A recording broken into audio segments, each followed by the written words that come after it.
wounded churches. Topics will include sexual abuse, religious abuse, church division, and addictions of all type. We offer live counseling sessions and a continuum with meaningful question and answer discussions. Our main focus is to promote three things: forgiveness, healing, and getting back together, reconciling differences. That's our main focus: reconciliation, forgiveness, and healing. The team includes Olita Williams, Personnel Director, Linda Holmes, our LPN, Ms. Tennille, Technical Director, and my name is Prince, Licensed Counselor, founder of Antioch Youth Center, retired. The views and opinions of our program, the podcast, Wounded Hearts, are from our guests and may not necessarily reflect our traditions, ideas, or mores. Be advised, topics may contain sensitive information, so we ask that you listen with discretion. Tonight, we have two very special guests. First, we have Pastor Rude, fifth generation Church of God pastor, and also our listening audience. If you wish to chime in on our chat, feel free. We do invite that. You can go to YouTube, Church of God in Macon, Georgia, and you'll see the live division where you can click on there. Discussion tonight will be recovery from division. It's an issue around Church of God, unfortunately. So we want to do what we can to put a stop to it and to, again, promote those three things: forgiveness, healing, reconciliation, to see a blessing come out of all that has occurred those past about 90 years. Pastor Rude, some viewers may want to have off-topic questions. Where do you hold services? How can they connect with you, etc.? Thank you for the opportunity to be a part of this. I've watched some of your previous podcasts, and I really can see how that you're doing a great ministry, and I do appreciate the opportunity to be here. I am, at this time, the best way to contact me is at my email, and that would be backtothebible@aol.com, and that 2 is the number 2. So backtothebible@aol.com. Pastor Rude, what discussions are you working with on your platform with your studies there? Well, a couple things. First of all, I'm not really, I don't normally call myself pastor. I'm actually an elder in the church here. And so we do have a number of pastors, including myself, but we are in more of a shared leadership environment. So that's not really a title that I use. I appreciate you using the offer, and I understand what you mean by it. But I'm really just an elder here. I retired from government service 2018, and you know how it is. I always had a lot of research topics that I wanted to do. Some of them I got done, and some of them I did not. And so I've been working on a number of different research topics related to the Church of God.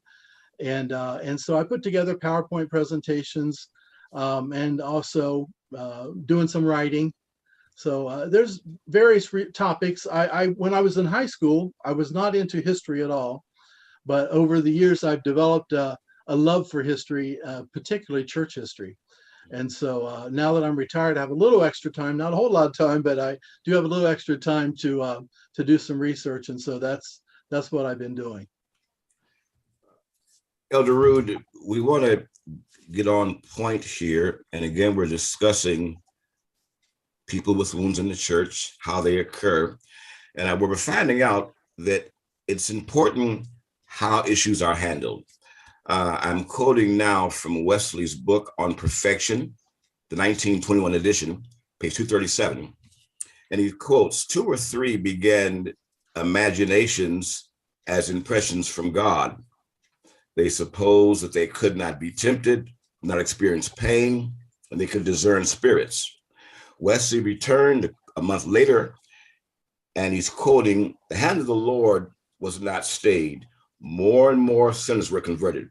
What I learned from that, when issues occur, how we handle them is very important. Also, too, the Lutheran study 2 years ago, 700 churches were affected with splits or left their synod, and they've begun a new denomination called Lutheran Congregation Mission to Christ. The Presbyterians in 2012, the stats indicate clearly 100 churches left within 1 year. So to our questions with Elder Rood, how important is unity in the Church of God? Well, I think unity is just a foundational teaching. It's something that should be natural. When we read in Scripture, we read about one body, and the church is to operate as one body. And when the body is severed up, divided up, she cannot operate the way that God has intended her to do. So it's really a foundational teaching. I brought a copy here of this chart I did many years ago, and I'll just hold that up here to the camera. You've probably seen that chart. I'm sure you have. I did this back in 2003, and I did this on a Saturday. And we've talked before, I have a pretty extensive library, so I'm able to go down and get some information relatively quickly. And my goal was to, in putting that chart together, was to talk about how some of the pioneer members of the Church of God, how they taught unity. And so I wanted to have something to kind of catch people's attention as to where we were at that time. And hopefully that would spark interest in them wanting to see some reconciliation take place. Because I think that unity is absolutely foundational. We hear a lot about it in our messages, but we don't see it practiced probably as much as we should. That's my next question. How does it occur? How can we begin that in the individual? How does that start? Well, I think it starts through a born again experience. When you're born into the family of God, there's something that supernaturally takes place and causes you to want to be with your brothers and sisters. It's just like as natural as breathing. It's not something you have to even give a whole lot of thought to. And so that spiritual connection that we get with our brothers and sisters, it's not just for our own benefit, but for their benefit as well. And for the benefit of the world. When the world can see the church working together, hand in hand, and being, effective, it sends a message to them like nothing else will. And it causes them to believe the gospel. If a person isn't sanctified, could they be led astray in division, do you think? Oh, absolutely, yeah. No doubt about it. There's a lot of people that are saved and sanctified that's involved in division, and some of them have even created division. So it's not something that's we like to talk about, but it is a reality. So I don't think that just because we had an experience or two experiences, 20, 30 years ago, that doesn't protect us today from going into error. We have to constantly be on guard. Elder Rood, that's true. We've got to be on guard because it's so common, unfortunately. And with your help, with our team's help, we're trying to get away from that picture to instill unity, reconciliation, and forgiveness. Any questions from the director? Not from the chat, but I did have a question for Brother Rood, if he didn't mind. In our past sessions, we've had some pastors that have given their own personal experiences with division, and some of the main causes were pride. In your experience and in your history and in your research, what would you say is the defining root to these causes for division? That's a great question. I haven't been involved personally in a lot of church division. I'm thankful for that. I've attended 2 congregations my whole life. And so I don't have a lot of personal experience related to division, but certainly in putting this chart together, and I have, because I have a large library and have an interest in Church of God history, I know a lot of people in the Church of God. And so I'm aware very much of the divisions that have taken place. And most of them as I put on that chart there, I kind of tried to capture what the basic reasons for those divisions that took place individually. Some of them are doctrinal differences. Maybe someone feels that they've received new understanding in some way. And Church of God people and holiness people in general, we're not quick to accept change. That's for sure. We like to consider things and make sure it's right. And so there's doctrinal reasons for people that have split up. I think by far, a lot of the recent stuff that's happened has been more personality related, unfortunately. Two preachers will get into a spat about something. Someone said somebody or somebody did something, and they'll go get their friends. And then next thing you know, it's created a division within the body. And that's really unfortunate. I can understand why when doctrinal differences take place, I can understand how there would be questions and examinations and maybe some time involved in trying to sort things through. But when it gets down to the personal level, it can get really bad, and then people start taking sides, and next thing you know, you've got a full-blown split. So that would be my input to your question. In dealing with personalities, how should that have been handled? What would your advice to be? If you got a very flamboyant guy here, a quiet guy there, what would be your advice on how to work that out as far as the personalities? Well, I tell you, and this is just my observation, and I'm glad that you said up front that, the views of of the guests don't necessarily reflect everybody's views. And so I'm just going to share you my understanding, okay? Okay. But I don't think that we've ever figured out how to work Matthew 18 correctly.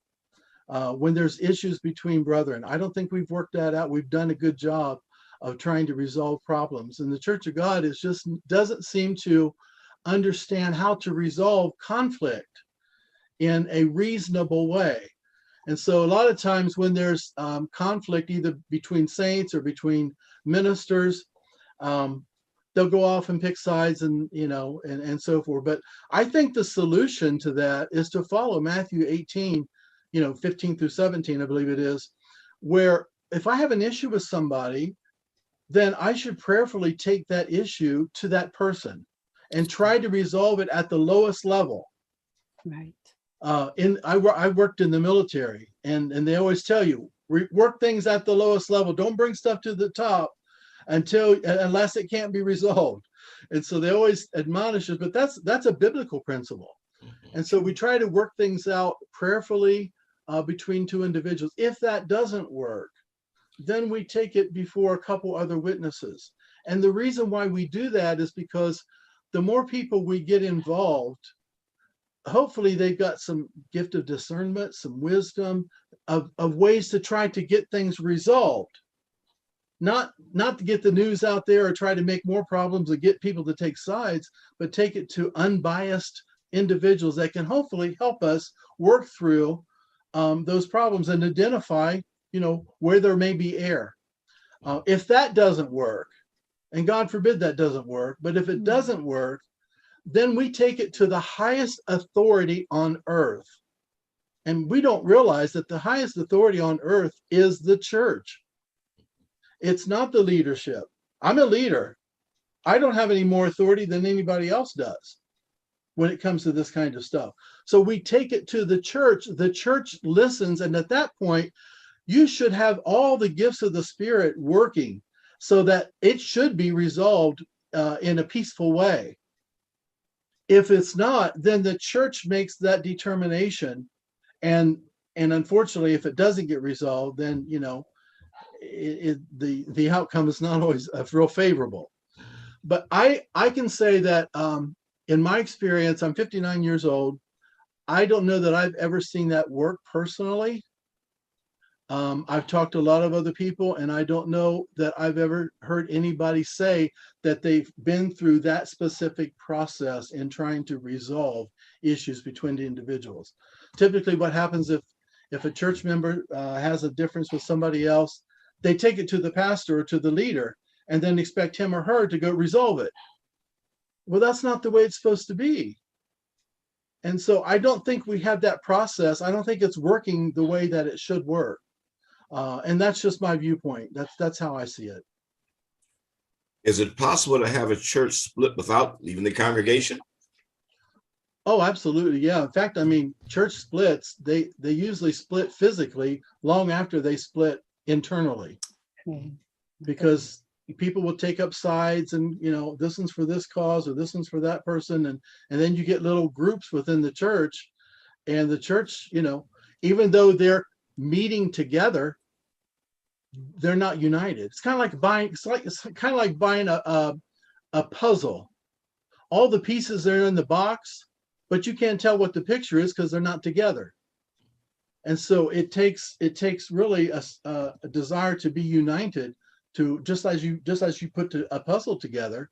It really takes a desire to be united, or otherwise the natural tendency is to split, and that is a tragedy.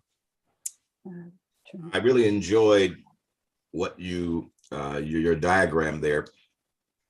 Did any of those groups get back together after so many years from the diagram you wrote?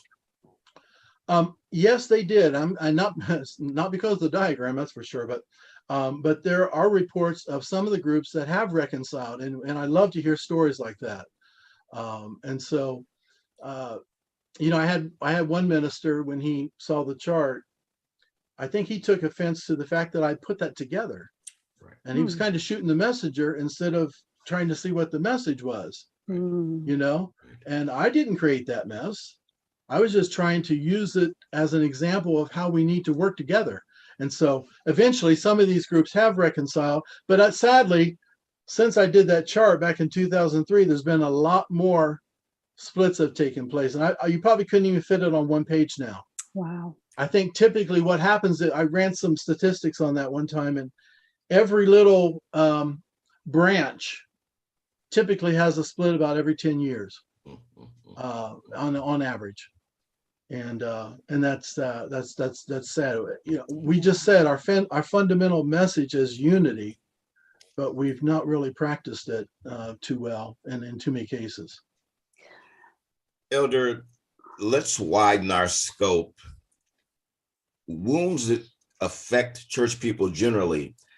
If a person's been wounded, and I'm sure we have some out there who have been wounded, what would you tell them? If they wounded in the church, something said, something happened, something occurred, what would be your advice to them how to get help from that wound?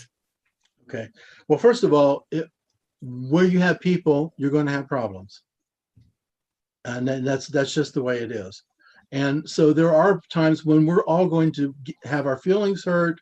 We might have things that happen where people might say things that they don't really realize that they're offending. And so my first piece of advice is give someone the benefit of the doubt. True. And if you were really hurt, then do what Matthew says and go talk to that person individually and explain to them, hey, I don't know if you meant anything when you said this, but this is how I took it. Did I take it wrong? Or is there something I can do to help out here to resolve this? And so I would, first of all, give people the benefit of the doubt. And then secondly, if we have the Spirit of God, then we should have the fruit of the Spirit. And so we should treat everybody in every situation, exercise those fruit. And if you think about what those are,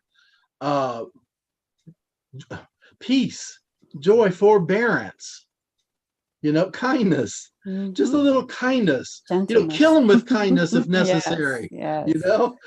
Be good, faithful, be gentle, self-control. And it's not what it mentioned in that particular passage, but forgiveness. I think really if we have the fruit of the Spirit, those things should be prominent in our lives. And what's it say? Love will cover a multitude of sins. Right. And so I do believe in that. So that's basically, that would be my advice. And the other thing is, we had a brother that was in our congregation. He was a very wise man, and he would often say, hurting people hurt other people. Mm. And so sometimes people hurt other folks because they're hurt. And if you can help them resolve their hurts, then maybe they won't hurt other people. And so a ministry such as you've got going on here can have tentacles out into a very broad area by just helping these people that might be hurt. So anyways, that would be my advice. Yes, ma'am. Director, please, you have some questions? Elder Rude, going back to what you said earlier about taking your grievances to the church, I had a question from the chat in reference to that. And Ms. Diaz said, when you say take it to the church, should you stand up in front of the whole church and air your grievances? No, I don't think it works that way. What I would recommend, as I understand the process, you go to the individual. And if it gets resolved, that's the end of it. Okay. And then if it doesn't get resolved, you bring in some other individuals, unbiased. They could be elders or they could just be spiritual saints. Hopefully they got some discernment, some wisdom, and then they listen and they're trying to help resolve it. If it doesn't get resolved, then the 4 of you or the 5 of you bring it to the church. So it's not you that maybe has the offense or the offense has happened to are bringing it to the church, but you're bringing it collectively. And why are you doing it? You're bringing it in a spirit of humility and meekness and kindness and love because you wanted to get it worked out. So, yeah, I don't see it as I wouldn't stand up and say, well, I'm going to call a meeting and, we're going to talk about no. It has to be a joint collective. And if the attitude's not right, it's doomed to fail. No, please go ahead. No, please go ahead. I had a personal question in reference to that. If in following these steps, Elder Rude, how, as a pastor, and you're observing these instances, these groups, how do you handle that as an elder or as a pastor? How do you handle those type of challenges or situations in your position? You mean groups as in different Church of God groups? No, within the congregation itself, within that particular congregation, you as a man of God and with the spirit of discernment, you notice these divisions, these dividing groups. How do you handle it? Where do you go from there with that? Okay, well, that's a great question. And I'm going to take the liberty to say again that this is my viewpoint and my understanding of things. So I'm in an environment now where we have shared leadership. So we don't just have one single pastor, we have several individuals that have the gift of pastoring. And so we love each other and we love the saints and we're servants. We don't see ourselves as rulers or dictators or anything like that. And so if we see something that's happening among the saints, we're not, first of all, I'll tell you what we're not going to do. We're not going to preach at people. We're not going to get up there in pulpit and send subliminal messages to people or preach on something that's actively going on. But we're going to meet with the individuals and pray and try to get it resolved and try to basically encourage them to work through this process in Matthew. So yes, there may be some issues that might be due to a lack of understanding of scripture or specific teaching. And so we might be able to cover some of those areas collectively. But otherwise, yeah, the goal should always be for reconciliation and resolution of the issue. And I tell you what, I work with some wonderful saints. We've been working in the eldership model for about 15 years now. And we have never had one single problem that came up that caused hard feelings or hurt feelings or anything like that, because we're bound together in love, and we're just not we're and I hesitate to say this because we're on a public environment, but I'm really as close to some of these saints as I am my own physical family. And that's not a bad reflection on my family. I have a wonderful family. I love my brothers and my sisters and all my cousins and everybody else. But the saints, there's a special bond there. And so you just don't like to see people hurt or things go unresolved. It just feels like it just doesn't feel right. So you do everything that you can in a peaceful way and in a spirit of humility. Scripture talks about if you see a brother overtaken in a fault, how are you to approach that person? You're to approach them, first of all, in a spirit of meekness and humility, because it could be you. True. It could be you. And when you approach it that way, then something happens inside where you you become sympathetic to the point that it almost like this has to get resolved. We don't want to see nobody hurt, Very true, yeah. So I think it all really comes down to loving each other, and trying to look out for everybody's interest. And I'm sorry if that was a long answer to your question. It may not even been an answer, but very good. Elder, our time is gone. I've got questions still here, so I've got to bring you back. That's my excuse to get you back. Perfect timing. To our staff, thank you so much. To our viewers, thank you so much. Elder, I'll call you again to finish up our question list. This is Wounded Hearts, Thursday at 7 o'clock. May the Lord bless you. Thank you.